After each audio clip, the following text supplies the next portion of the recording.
So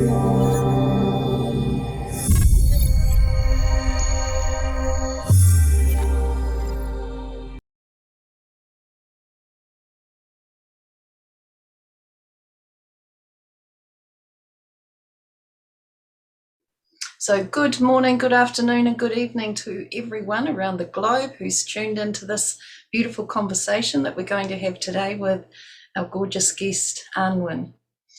So thank you for coming in, Annwyn, and saying yes to us. My pleasure. How could I not? Oh, it's such a wonderful thing. I haven't seen you for years in the person, so you know this is great for me. I was looking forward to it, to be in connection again with you. And on this platform as well. So welcome, and I will hand it over to the beautiful Janine to read your intro. Welcome, Annwyn. I've been looking forward to sharing this time with you today. Okay, here we go.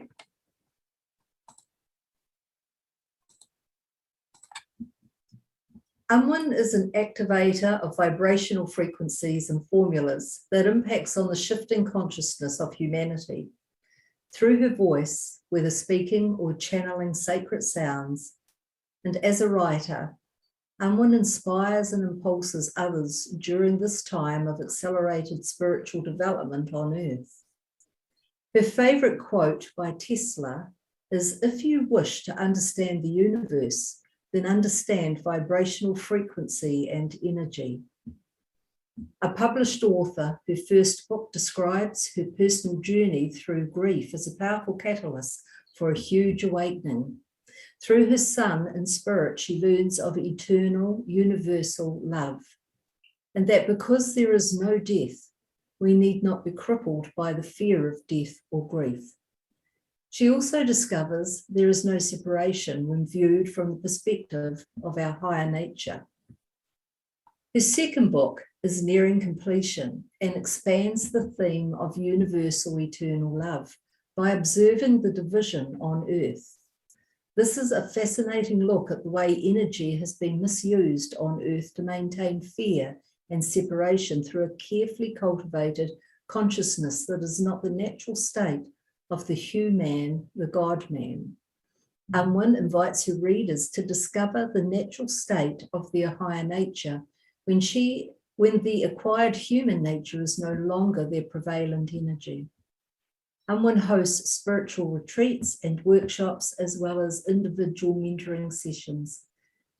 You can learn more about her at www.annwynvibe.com. And you are invited to subscribe to stay informed of her current offerings.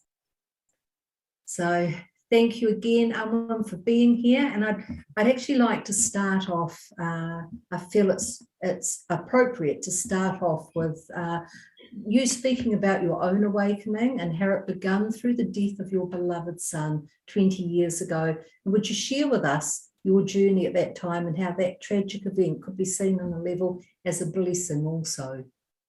Oh, thank you. Thank you for the lovely welcome. And thank you, Mandy and Janine, for providing a platform such as this. It's so needed at this time. And it helps all those with a voice at this time to speak out and to be heard.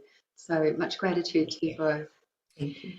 Well, we could have done with Tesla this morning, you know, my favorite saying about understanding the universe, understanding vibrational frequencies, and surely it's all this electrical currency in the atmosphere at the moment. It's upsetting our technology, and so we're not live streaming today, but these are just one of the little things that we deal with when we're going through a transition such as we are on the earth at this time.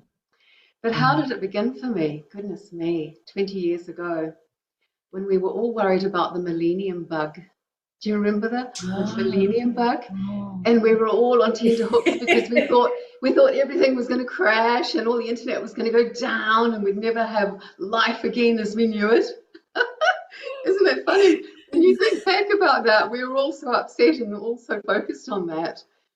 Well, it never happened. And anyway, what did happen in that year was that one day my son, who was around about 17 years of age, was out driving his car on his way to his favourite surf beach, and he took a corner too fast and flipped his car, and he was killed instantly. And so at that point, I was an unawakened soul. So I had what we call a rude awakening, an absolute shock, one that just takes the rug from under your feet. And I think it's so relevant to talk about this today because, you know, surely half of the planet is feeling like this at the moment. And even though it may not be the death of a child or a loved one, though for some it has been, the grief is enormous on the planet at the moment. And so I would say to people, look, it also is an incredible opportunity. It's a very noble pathway into a spiritual awakening. And I mean, you don't think about that at the beginning, and it doesn't feel like that at the beginning because you're in so much shock and you're grieving, your human self is grieving. But you might hear little messages, little voices like I did, that were telling me that even though this shocking thing had happened, you know, the parents' worst nightmare, the other thing that was going on, I was hearing these little messages about, but you knew this was going to happen. Don't you remember? We talked about this. You knew. And what on earth, how's that possible? I just didn't know what that was. But it was kind of comforting as well. And so that went on for a few days. And there was this interesting process happening within me. Part of me was kind of dying. You know, the mother in me was just so devastated. But there was this other new thing coming into my life, and I had no idea what it was. And I just kind of thought, well, maybe it's angels because, you know, we all kind of know about angels, don't we? And so just, well, it's angels. And whatever it was, that beautiful thing just held me up for the first week or two in this beautiful state of grace that I would not normally have experienced. And so that got me really curious, of course, you know, what was that?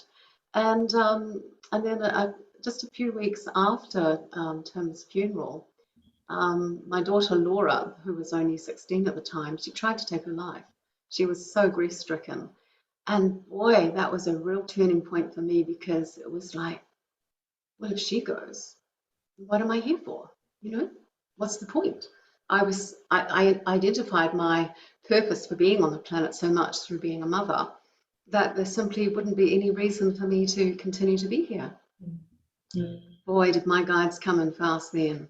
And I didn't even know they were my guides at that time, but I just got these messages of, you know, don't you dare. No, it wasn't even that. It was more that I just was given peace again. I was given this incredible feeling of peace. It was like the sweetest energy that you could possibly feel just kept flooding around me. And it was to pique my curiosity. Well, what is that? So then I started the quest. And I got into the seeking phase, you know, which is what we all do. We start reading the books. We start wanting to find out, well, what's the meaning of life? Because I didn't seem to have a meaning anymore. And you know, how many people are feeling like that too at the moment around the world? Because the very things that we have identified ourselves with for our reason for being on the planet could be our career or our beautiful home, our garden, the things that we create, our children, of course, our families, our relationships, our communities, our culture, our religion. What if all of those things are taken away? They have been, or shut down, or removed, or in some way, life has changed radically for most people around the planet. And so I totally understand where you're all at, because this is a process that I went through as well. Now, I went through it with my son on a personal level.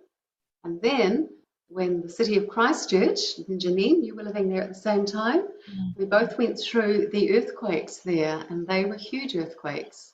And so we saw a whole city go through this incredible grief and lives changing from one moment to the next. And they were without water, electricity, jobs, shops, cafes. Their city had crumbled.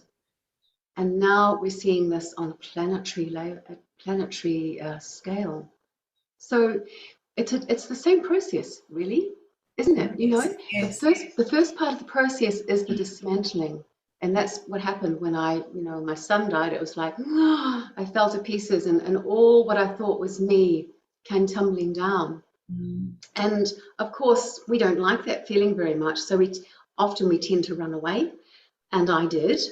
And you've heard that expression of running away to sea. Well, I did. Literally.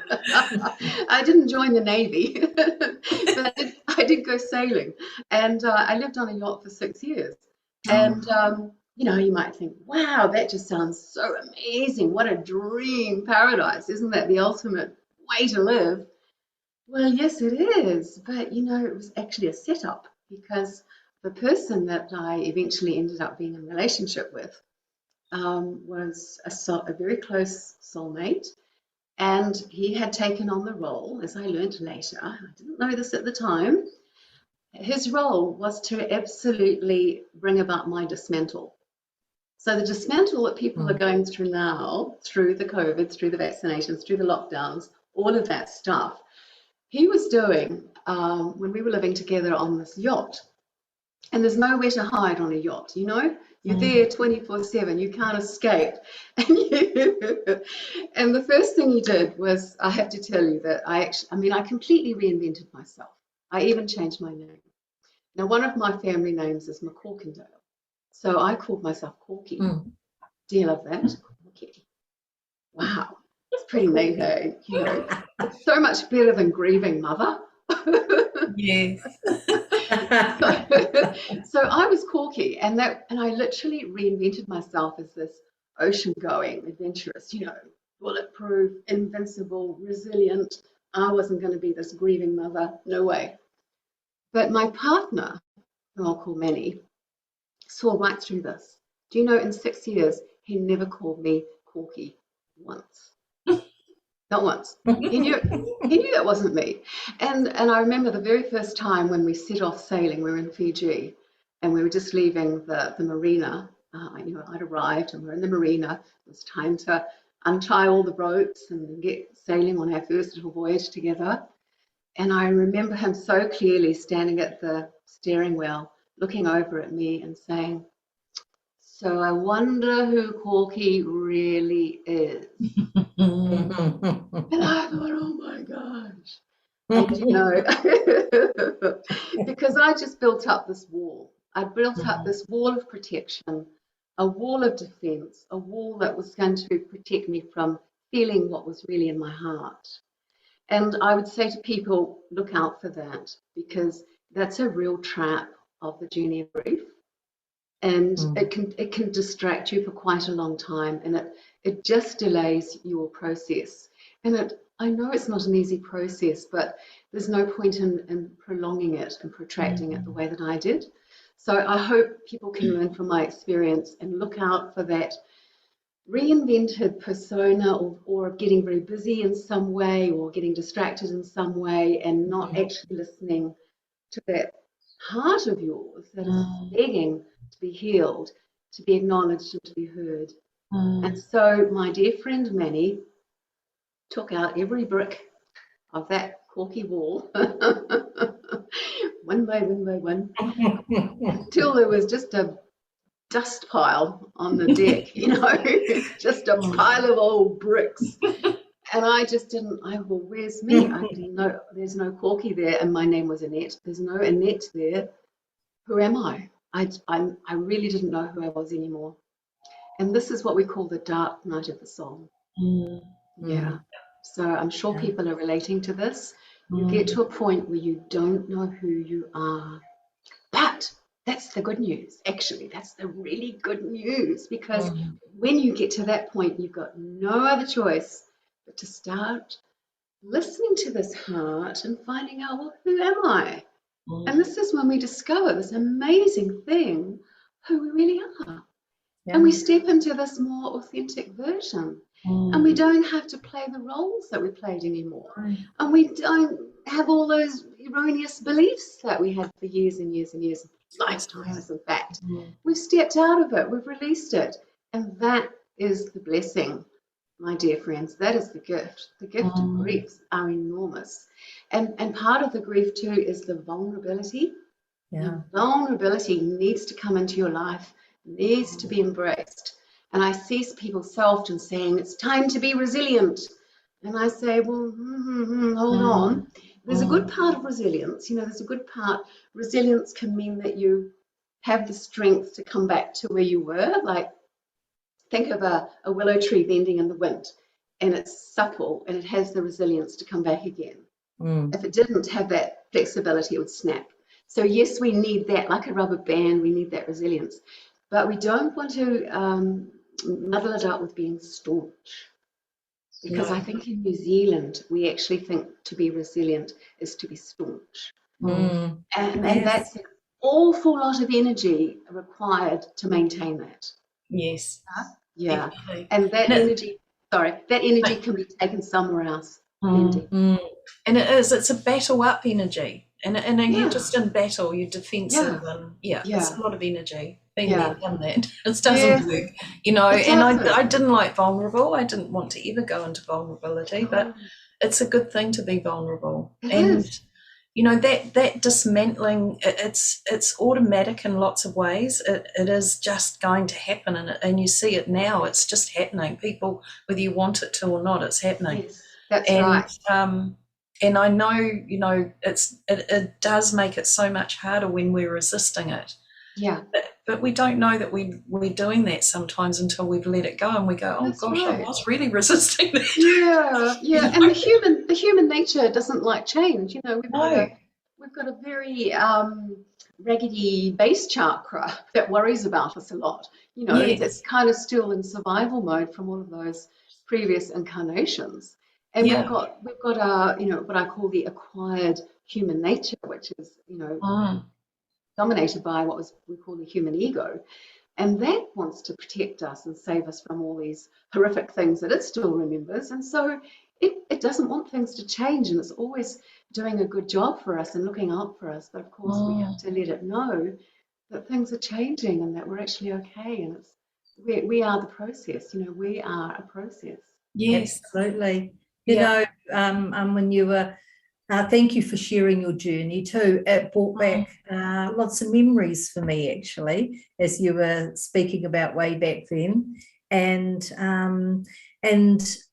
what I saw during the Christchurch earthquakes was what rose from the ashes of the trauma and the chaos, and how neighbour helped neighbour that had never even met before, and yet here they were supporting each other over fences, and how committees and communities came together within the wider area of Christchurch. And I'm seeing exactly the same thing happening right now in the world, and I'm seeing it over the internet as communities come together, as people put out the call to help each other, and who can help this one, and this one's looking for a hairdresser, who in that area is going there. Like, I am seeing this beautifulness that's rising already from the ashes, and we haven't even finished dismantling the old yet, but the new is already coming up, Yeah, and I was thinking about exactly those things too, Janine, and I thought, well, do you remember in the earthquake times, people from Auckland and all over New Zealand jumped in an aeroplane and came down to Christchurch and picked up a shovel and cleared off the streets with all that horrible black stuff that had come up from the earth. And there was the student army, and there was the farmy army. The farmers came in. Right. Yes. But what is different in this scenario that's unfolding in New Zealand at the moment, that's kind of been stopped. That interaction has been stopped because of all of the control that's been put in place. And I think that's made it so much harder for people, because this natural flow of compassionate action has kind of been stymied. And of course, there's been a culture of fear cultivated around it too, which wasn't there. The people in Christchurch, some of them went into fear. And do you remember there would be predictions about when the next earthquake was going to be from the Moon Man, who was amazing and doing an amazing job. But unfortunately, people went into fear. And what happened in the end was that the people's fear was creating the earthquakes. Because of the vibrations they were holding. Now, those people at one point realised, well, okay, if there's going to be an earthquake predicted this weekend, we're just going to leave Christchurch. So they'd go away for the weekend. Yeah. And when all those people left, we didn't have the earthquakes. No, exactly. Remember. So doesn't that show you how powerful our thoughts and our emotions are? See, now, isn't it exactly the same right now? You know, if people are, if they've got their focus on what it is that they do not want, and they are fearful about it, they've got that rocket fuel of emotional fear really birthing what they don't want into being. So, you know, it's about, come on, bring your focus back, everybody, and feel that incredibleness that's within yourself, because that's where your truth is. Bring your focus there and create what you do want, not what is right here in your face outside of you, you know? Yeah. So absolutely. True. So true. So I think the people of Christchurch have a lot to teach the rest of New Zealand at the moment. Yes. In terms of just hanging in there. Yeah. And thriving, actually, not just hanging in there, doing better than that, but thriving despite the changes. And look at how adaptable they became. You know, a hairdresser would pop up in the men's shirt shop. And people just collaborate, and it became a bit like what you'd find in Mexico or Egypt, when you've got unexpected businesses operating in really odd places. But and the container city that the popped up in the middle, you know, all those shops and containers, That's right. That's right. Yeah. It was interesting. I'd had a vision before that happened about the cathedral there, and how I saw this. Well, it was showing a cathedral and statues on the outside of the building. Oh yes. In alcove type window things. And as I'm looking at them, their hands shifted, and then new hands came in, and it was like, oh, and then I got, it's changing hands. And it was definitely like a moving through and a shifting of the old, for sure, as we are now. No, you're saying the cathedral, but I'm wondering if that was the basilica that had the statue of Mother Mary in an alcove on the outside of the building. I think that's what you were seeing. Now, during the earthquake, that figure turned completely 180 degrees and faced the opposite direction. Oh, wow. Yeah. Yeah. So instead of looking out, she was looking in. Right. Yeah. Yes. Yeah. And I was showing how there would be a capsule or something found in the courtyard under a statue in a courtyard, and that actually happened. I was like, oh my God, there was this time capsule under that. Right. Yes. That's right. Yeah. So it was really interesting, and it just felt like Christ's church had come out of Christ's hands, basically. It was like it was going back to Christ's hands. You know, that's sort of what I felt. It was like we're coming out of this time where we've been way over here, the old turkey's taken us over there, you know, these old goose chases we go on. And then we were coming back to that centre alignment of our Christed energy, and Mother Mary showing us to not look outwards, but to turn around and look in, and this is where the Christ consciousness is. Yeah. How beautiful. It was really beautiful, and it was lovely watching it unfold, and you know, it was like, oh yeah. So Annwyn, we're moving, as you know, we all know, we're moving into and building. Really, we're just bringing back our awareness and our knowing of who we really are, and restructuring this world. You know, the great reset, of course, but in a new way, which is wonderful. And yet, even when I'm saying new, I know we all know it's going back to an old way of being. But you are a new earth, new human activator who holds impacting and activating formulas to stabilise Gaia and to fire up dormant codes in humanity. Describe what this means and how it looks so that our viewers can gain a deeper understanding of your service in this area to humanity, because, you know, that's pretty cool. What is this new human, I wonder? What is this about? It sounds pretty weird. I mean, am I going to wear a space suit or something? Look, it's about what we've what we've been talking about already. It's about once we've moved through the dismantle, once we've cleared the debris, and once we have recoated ourselves, recloaked ourselves in our new wardrobe of who we really are, and once we have turned inside again, like Mother Mary suggested we do, when we turn inside again and discover what's in there and who we really are, that is the new human. So it's not as weird and way out in the sci-fi as it sounds. It is the higher version of us. It's the human who has remembered their God self and then who is actively living through their God self.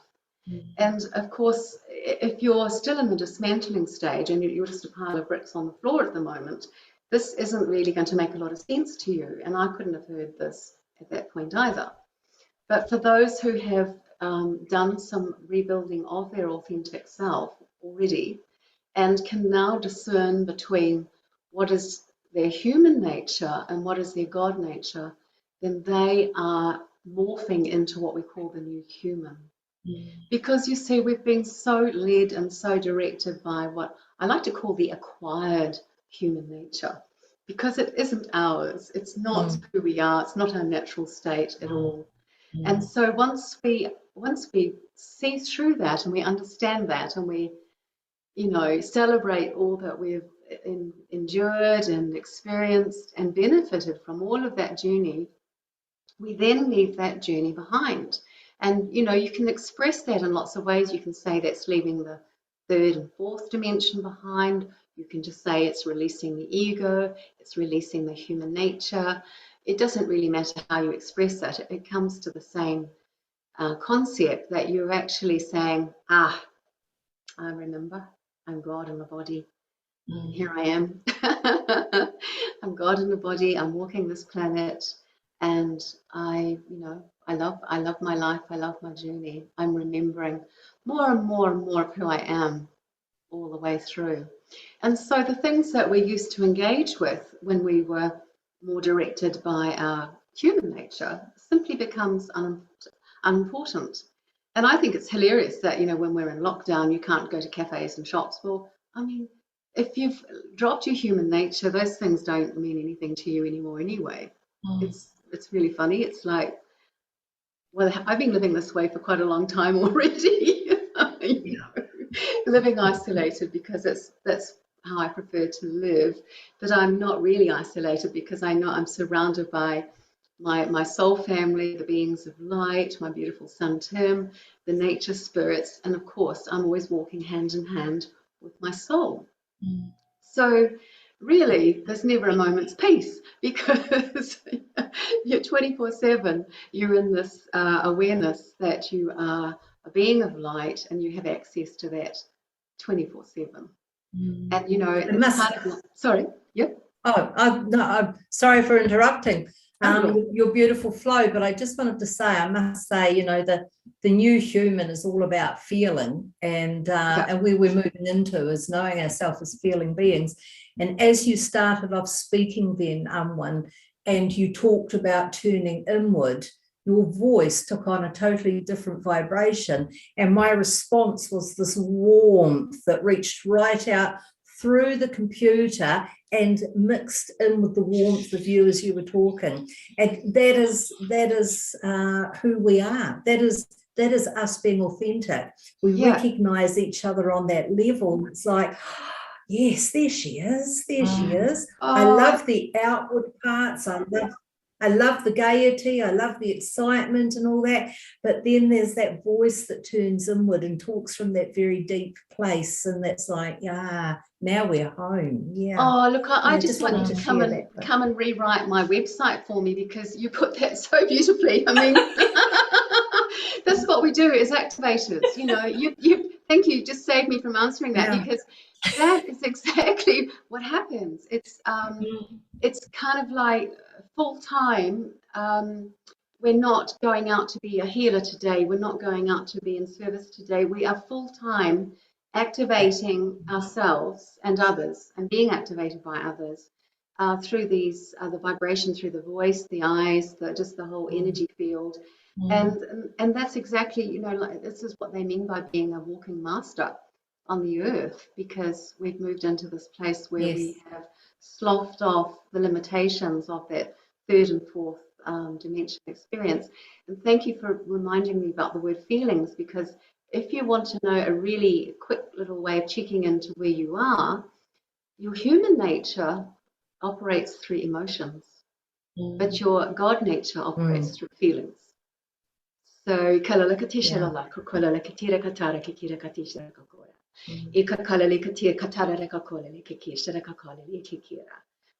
my guides wanted you all to really hear that, so they brought through an activation to help you really, really, really get that one home, because we're part of the releasing of the human nature is mastering and not giving into the emotions. And boy, we're seeing this, aren't we? And you know, social media kind of encourages that, I think, because it's dramatic and it's public.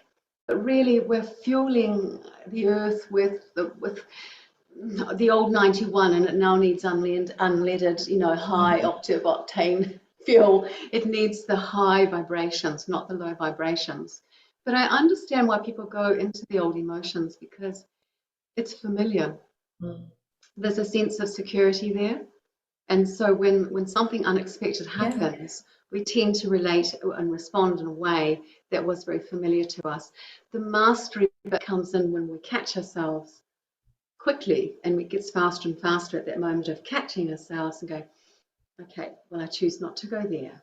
I go here to my heart. I'm at peace with this. I take a breath. I allow this I feel this. I feel it, which is different. I allow myself to feel this. I'm at peace with that. Goodbye, my friend. Thank you. Yeah, beautiful, beautiful. Does that answer the question, Mandy? Mandy, Yes. does that answer? Yeah. Yeah, This is such a big question. So you're going to have to read my book to really find out the full question. Yeah, looking forward to that. We'll get on to that book in a minute. Before we get on to the book, like, I have known you as a traveller for many years, and being well travelled, and you've been guided to many sacred sites around the world, you know, Glastonbury, Mount Shasta, Egypt, to name just a few, and share some of the magic and amazing experiences that you've found at these sites. And why were you guided? And on the expanded level of Gaia and humanity, tell us what the results have been of your visits there and of your connection and your activations there. Okay, well, I'm going to Good question. Many questions in the one. Yeah, no pressure. Start with Glastonbury. You can do it. Mr. Tesla, come help me. Vibration. I love Glastonbury. I love Egypt. I haven't been to Mount Shasta yet, but I will. That's on my bucket list. You love that too. Well, my first pilgrimage was with you, wasn't it, my dear friend Janine, in 2010. You know, I was a newbie. I was quite a newcomer. I'd only sort of been doing the spiritual stuff for about a year, because I'd been busy with the dismantling and the grieving process. And I started reading Eckhart Tolle. So I was getting a bit of an insight into that I wasn't going completely insane, that this was a process of releasing, and how the ego will try and keep you back where you were. But when I finally gave up sailing and came and lived on land again, a friend told me about your mentor, who was your mentor at the time too, Janine Almora. And so I also became a student of Almora. And then within a year of that, there was an announcement of a sacred pilgrimage to Glastonbury. It was 2010. And that was just such a story. That in itself could fill a whole hour, but I'll just gallop through it. But basically what happened was, and it's really important, you know, all this is the reason that I'm sharing all of these stories in my book, is because I want people to understand about energy, because, you know, this part of releasing the human nature, which is based around the set beliefs and the mindsets and the emotions, we're moving into the feeling of the God nature, and that's about understanding energy and discerning what energy feels like, and you two are very good at that. You know, you've been doing that for many years, but it's new territory for a lot of people. Mm. And so Glastonbury was kind of like a bit of a training ground for me. And you see, sacred sites like Glastonbury, they have incredible energies running through them, because there's grid systems of energy that run throughout the planet, and there's three main ones. And Cryon is excellent at talking about these. If you ever go onto YouTube, you can see this brilliantly. There's the crystalline grid, the electromagnetic grid, and the Gaia grid. It's got several names. And you see, in these sacred places, often you'll get an intersection of one or two or even three grids together. And when you get three grids together, you have incredible energy, and Glastonbury is one of those places. Mm-hmm. And so what happens there is that it's very easy for you to feel the energies of what has gone there on before. And if you've been involved in that in some way in a past incarnation, you can actually relive an experience. Now, do you remember that day, Janine? I do, very well. It began on the what they call the Weary-all Hill, under the very iconic thorn tree, which is iconic to Glastonbury, and it's supposed to have been the planted seed of Joseph of Arimathea's staff, and it's sprung up into a tree. And it's a symbol for the pilgrims to honour their journeys and their sacrifices of when they go on these great inner journeys. You know, pilgrims are inner journeys, even though they happen out in the world often. And anyway, so we were all sitting under there, and I remember that we did a meditation group, and I remember that you channeled some of the Maori elders from New Zealand to come through, and then we all got to stand up, because we were now heading off to Glastonbury Abbey, and everybody stood up and started walking down the hill. And when I stood up, my knees collapsed underneath me. It's like they weren't there. It's like I didn't have any legs. A very strange feeling, I can tell you. And so it's like I just fell down and collapsed. And our friend Victoria said, "Oh, come on, you old lady," and tried to pull me up, thinking that I just had pins and needles or something like that. But it was like my legs weren't there.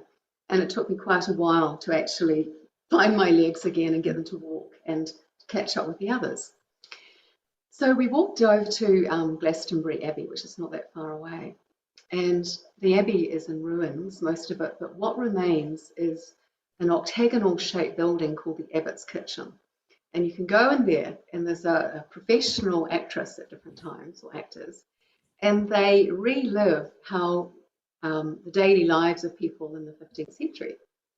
And so we were all sitting around listening to this very entertaining show, and Janine, you were sitting next to me, I remember very clearly. And anyway, so this actress who was dressed up in an old smock, and she was the cook, she had flour everywhere, and she was slapping her little servant around the head, and he had nits, and it was just amazing. And anyway, so she was saying how life was so wonderful, and they had a very kind abbot, and they had orchards and vineyards and vegetable gardens and fields, and they were all very well looked after. And the abbey had lots of visitors because it was such a special place, and lots of people came there. And then her voice dropped, and she just completely changed her energy. And it was like, and she started to tell about the situation where the abbot had been accused of treason against King Henry, and he was taken away from the abbey, and eventually he was hung, drawn, and quartered on top of the tor. And at that point, I was and just about throwing up and passing out, because I realized that was me. And prior to that, when she was telling her humorous parts of the story, I was the person laughing the loudest. Like, I just thought it was hysterical. I was just almost wetting myself. It was just so funny. I just seemed to really get it, like I was right there. And then, boy, from one minute to the next, it was like I froze, because, yeah. So that was a reincarnation of mine. And I remember you holding my hand, Janine, and trying to, you know, calm me down, because it was just so traumatic. And so we don't just go to sacred sites to be horrified by past reincarnations. Oh, is that a dog? Yeah. Wasn't a past life, no. So the reason that I sometimes you can't tell what's energy and what is real. Exactly. The reason that I was shown that lifetime was because I had healing to do on a soul level from that, but also it was part of a huge corruption of the chakra, the heart chakra of Glastonbury, which is the planetary heart chakra. And over the centuries, so much sabotage is done to these sacred places with ill intent. You know, energy can be used for good, but it can also be used in a very dark way. And so a lot of energy had been put into places all over the world in a fashion that was very beautiful and grotesque. And so at times, light workers are called to come in and heal these. So 3 years later, I was asked to go back and actually do the last part of healing on that chakra. Now, many light workers have been going there for decades and doing their light language and their healing, and sometimes they're consciously aware of it, other times they're not.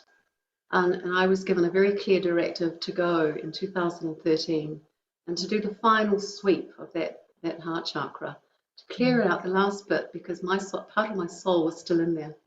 And then to close down that, what they call the Glastonbury aspect, or the lower part of that chakra, and then to open up the higher aspect of the chakra, which we call Avalon. And you see, and this is the same process that we're going through on the human level. We're closing down our old human selves, and we're opening up to our own Avalons, our own God natures, our own higher versions. And so people like ourselves get sent all around the planet to do this kind of work, because the energy is shifting and changing.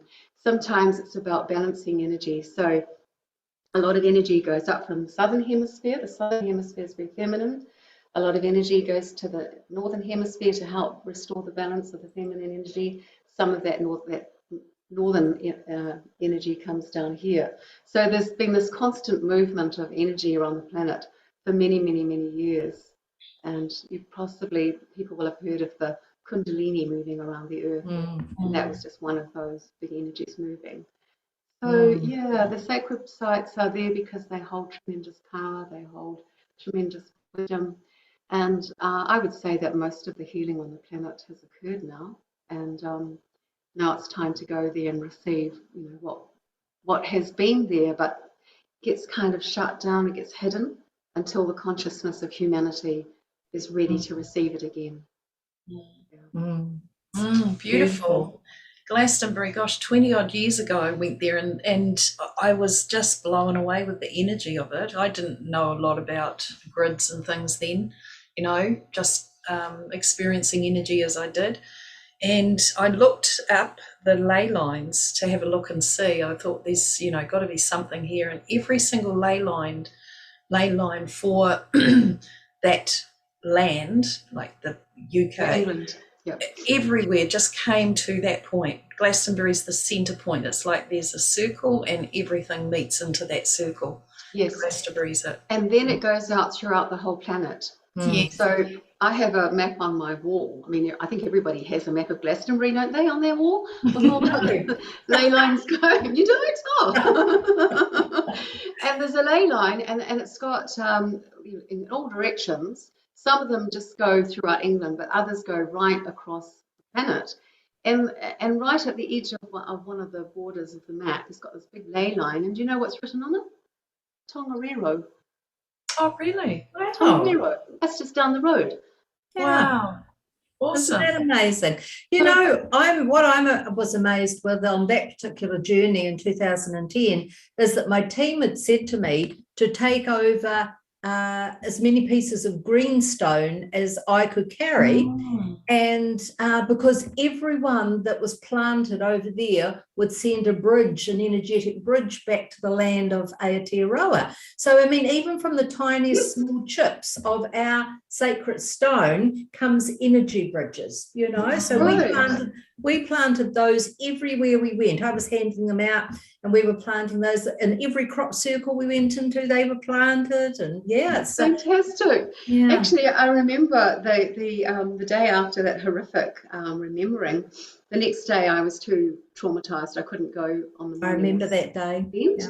And then you arrived at the side of my bed with these little pieces of panamu, And you said, go back to the Abbey and bury them. And it was like, oh my God, there's no way I want to go back to that place. Thank you very much.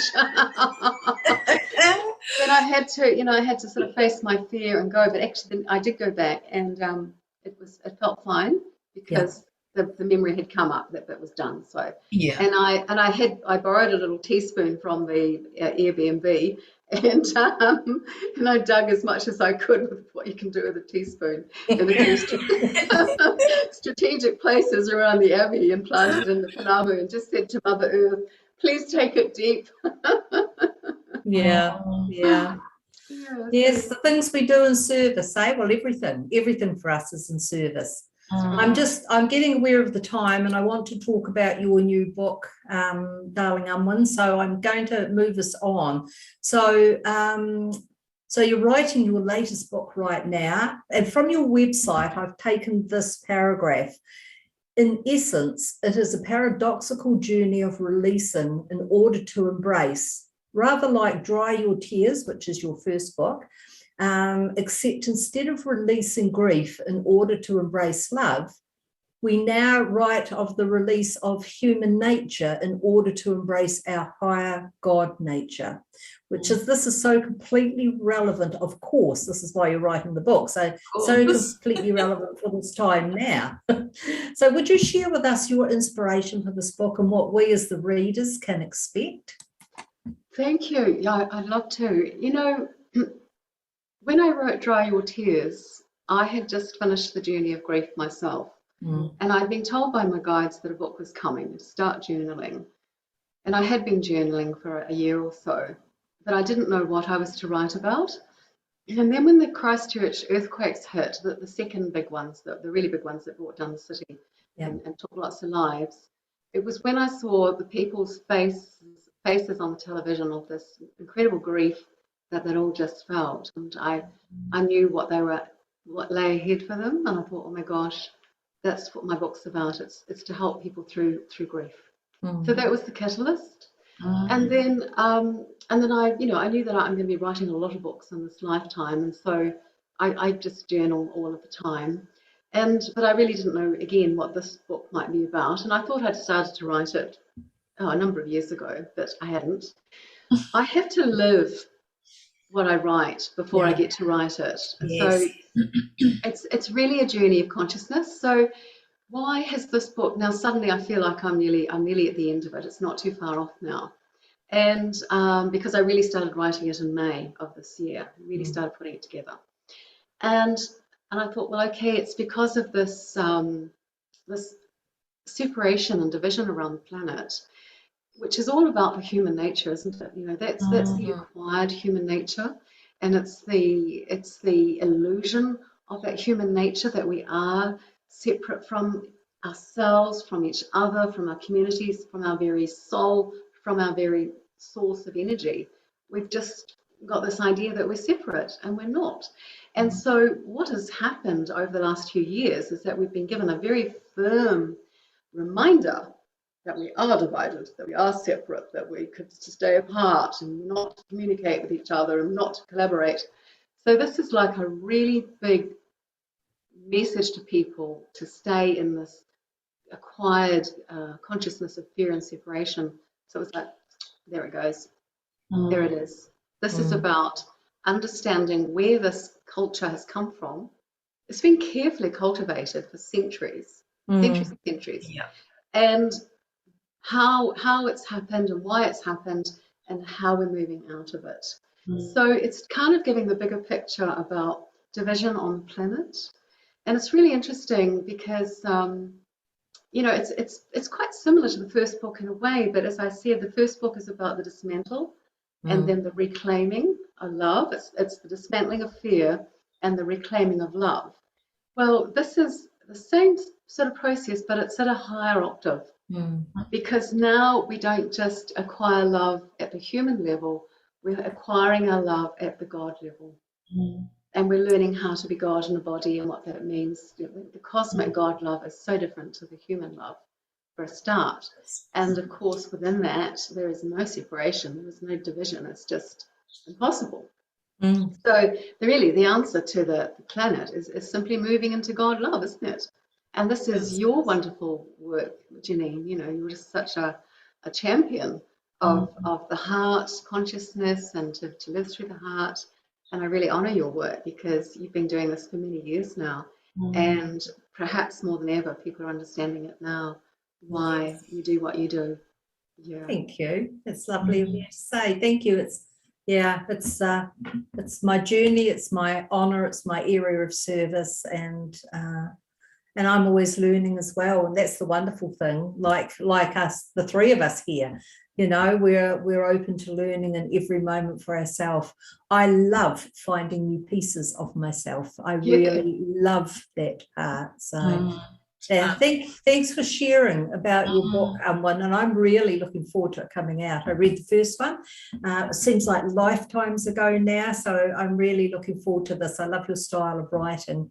Thank you. You're clear and easy to read, but yet hold so much information. So it's a book for anybody, I would say. Well, the first one was, so I know this one will be too. Yeah, it has lots of layers and levels, that, as you know. When we write with spirit, it's completely guided, it's completely what they want to put across, and we use my stories to present the spiritual lessons and universal laws and all of that sort of thing. So there's a lot about my pilgrimages, there's a lot about Glastonbury. It's quite surprising, and because often it's not until I'm really writing the nitty-gritty of the book that I get revealed, more things are revealed to me as well in a greater depth than I had ever actually realised at the time that I was back in Glastonbury doing those things. So yeah, there's a lot in there. It's just wonderful the way it unfolds though, isn't it? When you get through some of it and you look back and you just see the points in there that were showing you the way, and it's beautiful. It is a beautiful thing. You mentioned in a recent post on Facebook that New Zealand was the first nation to anchor an ancient formula of energy known as the Atlantean shield of oneness. Can you explain a little bit more about that and what New Zealand's implication in that is? Yeah, thank you. So when our Earth was at the multidimensional level already that we're now returning to, when it was a fifth dimensional and place of higher dimensions, during the time of the height of Lemuria and Atlantis, there was a beautiful crystalline shield all around the planet that kind of encapsulated the consciousness of universal oneness and all that means. And then that shield got dismantled at the fall of Atlantis, and this culture of separation has come in again onto the planet. I'm saying this in a rather simplistic way because I know we haven't got much time now, but the essence and the significance for New Zealand is that every country has its own sort of underpinning wound that has to be healed, and for New Zealand, according to Saint Germain, the healing is of separation. And I know that's a worldwide thing, but it was very deeply embedded here. And when we consider that New Zealand was also the last outpost of Lemuria and the last place where the Lemurian light was put out, then it kind of stands to reason that we are a very significant player, because it's also been said that we're the first country to have the light put back on. And our name, New Zealand, is the land of new light. Zeal means light. We are the land of new light. And Gisborne on the east coast of our North Island is the place where the light comes up every morning on the planet, first of all. So I feel that what we're experiencing in New Zealand at the moment is a bit of a backlash against our lineage, that we are a place of great importance and a great awakening on the planet.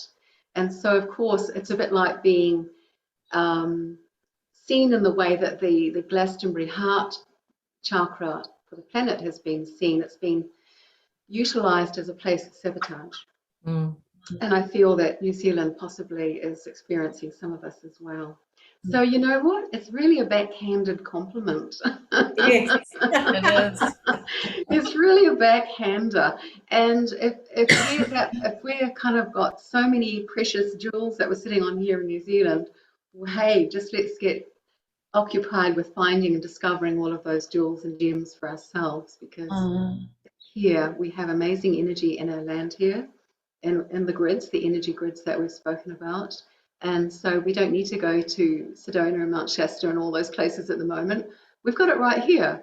And absolutely. yeah, Absolutely. so it's really important that, sorry, just to finish, it's really important that whatever we do, however we respond to whatever is going on, that we do it with a sense of unity, and really be vigilant that we're not contributing to any energy or voice or consciousness of division in any way. Yeah, absolutely. I was in communication one day with my higher guidance, and this was probably about 6 years ago, and I was showing clearly that every sacred site around the world has a energetic line that comes to New Zealand, and that's how special we are. And I've always known that. You know, like for probably 30 or 40 years, that this country holds a uniqueness, a specialness, and that we would lead the way. But one thing that's been underestimated here by those that have their own agenda is that they don't realise, or maybe they do realise, how many of us here are holding an expanded light, anchored into the land here, and this is divinely orchestrated, divine purpose, and this is what's going to lead us forward. This is what's leading us forward right now, and waking everybody up rapidly. So there's a lot more awake here in this country than people realise. Yes, and, you know, yeah. Thank you. What you saw about what you just shared about seeing every major ley line, that makes perfect sense, because somewhere along the line, I don't know where it's come from, maybe it was from Robert Coombs, who discovered the significance of the spinner vortices around the world. You know, the spinner vortices represent each of the elements: air, fire, water, earth, and they're in different parts around the planet. So fire is in Hawaii, air is in Giza, Egypt, earth is at Table Mountain, Cape Town, and water is 10 minutes up the road from me at Lake Rotoponamu. Now, it is said, and maybe it's through Robert Coombs's work, that all the ley lines of the earth were birthed at Lake Rotoponamu. Yeah. So that would explain what you saw. So that makes that little lake incredibly significant, incredibly sacred, and a place that we can go and visit as a sacred site and send out the love and the unity and the compassion all around the planet. You will affect the planet. Absolutely. And you know something, Annwyn, I knew this of your lake down the road. I knew it was a sacred site. I haven't been there, but would have been probably 2 years ago when I was sitting in meditation, and I went there because it kept coming up in my awareness. So I went there energetically and was so surprised at the emerald colour that I could see around it, like tangibly see around it, and the energy that comes from it. And every waterway of the world is the veins and the arteries, of course, of Gaia. And yes, here is the central pool of deeper information and vibration that can be fed out to everywhere around the world. And I've only just got that piece myself as we're sitting here. Wow, how beautiful. Beautiful. Yeah. So it's like one of the navel cords of creation of the planet. Yeah. So the new serpent energy, Guruji, who we had interviewed a couple of interviews ago, we were talking with him beforehand, and he was telling us that the new serpent energy, or the Kundalini energy of the earth, has moved now, and of course it goes from Southern America through Hawaii, through Egypt, through Mount Shasta, through Uluru. I've missed a couple of places, but the tail of it finishes in New Zealand. And so like it's all roads are leading to to home to hear? Is it any wonder that those with their own agenda are working their backsides off to dampen things Absolutely. down here? Yeah. But the light has already won, so you know. Yeah. I mean, what can we say? What can we say? We went down to that Lake Punamu, a little while back actually. Bev Efler and I went down, and we were heading to the Four Winds Temple site, but we stopped in there, and we were going to go to the lake, and we got so far in, and I said, it's contaminated, I'm not going any further. And she said, what do you mean? I said, I don't know, but they've just done, which was on the news the following morning, a 1080 drop there. So that was a shame, but so I didn't want to go any further, and we came out of the bush and the walkway, but we went up the road a bit, and I took this beautiful photo, honestly, and of the mountain and Lake Punamu, which you can't see from the road, but it's there. You know that's where the area is, and this beautiful rainbow lights that I have in this photo that were just right there around the centre of it was just beautiful. I'll put them up one day. I've been going to sounds lovely. enlarge it and put it up, but beautiful. But there's definitely a gorgeous energy there for sure. Is that what it's called? Lake Punamu? So roto means lake. So roto is a lake, Punamu. So it's Punamu, the greenstone. And Raoul received from the lady of the lake there that what she holds is liquid love. Yeah, I was going to say the emerald colour is the liquid. Yes, I was going to say that when you said the emerald. I was going, well, yes. It all ties in, doesn't it? We need to have these conversations more often, girls. Isn't it great? Great, eh? Yeah. It is. I forgot to mention, I know that we're running short of time, but I forgot to mention that the really important bit about the law of oneness is that energy was received again through a workshop that was held in Auckland at Kawai Purapura in 2016, I think it was. And then Raoul and myself, Raoul is a very dear friend who shares the property with me here. We were left as the guardians of that energy, but we were told just to sit on it until we were told otherwise. And then exactly a year later, we were asked to reveal that energy and anchor it down at Wellington. And we did that on the March equinox of 2016. So that was uniting the two islands back together of New Zealand. And it was anchoring it like a crystalline shield of oneness over New Zealand. And then later that year, a few months later, we were asked to do that again in Glastonbury. So you see incredible links between New Zealand and Glastonbury. We also did it. We also anchored it in Berlin and Switzerland and France. And so that you see, this is the energy matrices are already there. They're already in place. Yes. When you've got that, you can't turn back time. It's here. And I heard Kyle saying the other day about harmony, the energy of harmony. And this could be the wave that we've all been dreaming. He said it's like a huge energy coming in of harmony. And he said everything on the planet, Gaia, the nature spirits, absolutely everything, humanity, are all going to be imbibed and entrained into this energy of harmony. And those that resist it are really going to be, I think he used the words, the victims of their own demise. Now, he doesn't often speak like that. No. But I'm pretty sure he said something very similar to those words. It's like, if you resist it, it's going to be really difficult for you. This harmony is so strong now. So, isn't it wonderful? Who would resist harmony? Exactly. Especially after all the chaos and turmoil. It's like, we're waiting in that place, aren't we? Exactly. For it to impact. Exactly.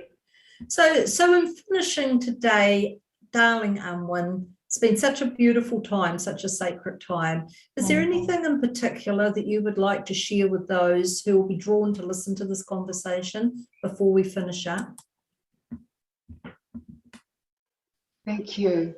I immediately think of Lord Sananda and Lady Nada, who we know more perhaps as Yeshua and Mary Magdalene. And they're reminding us to call on them, and we can do this through one of the sacred flames, the 7 sacred flames.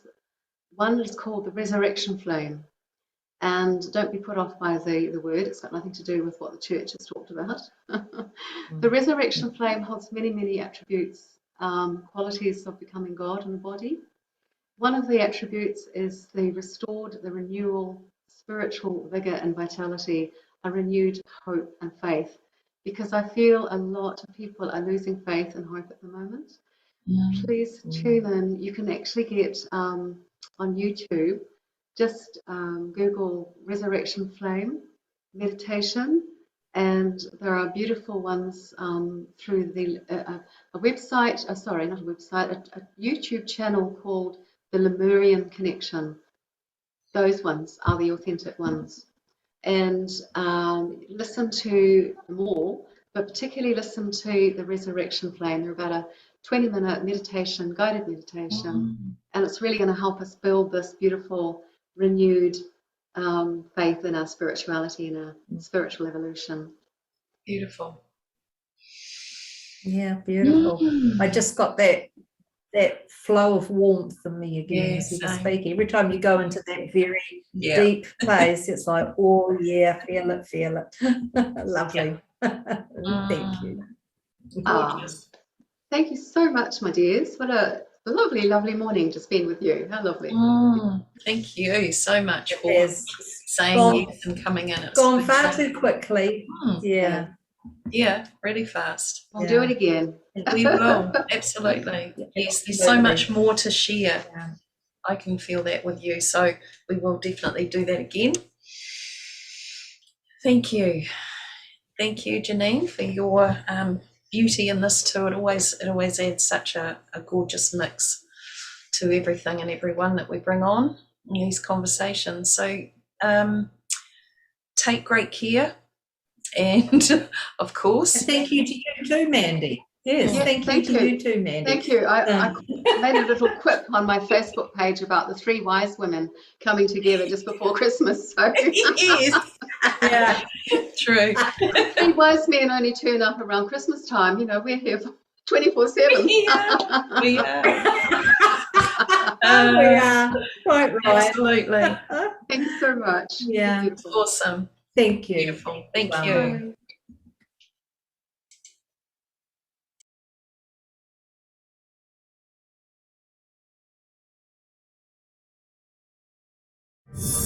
Bye.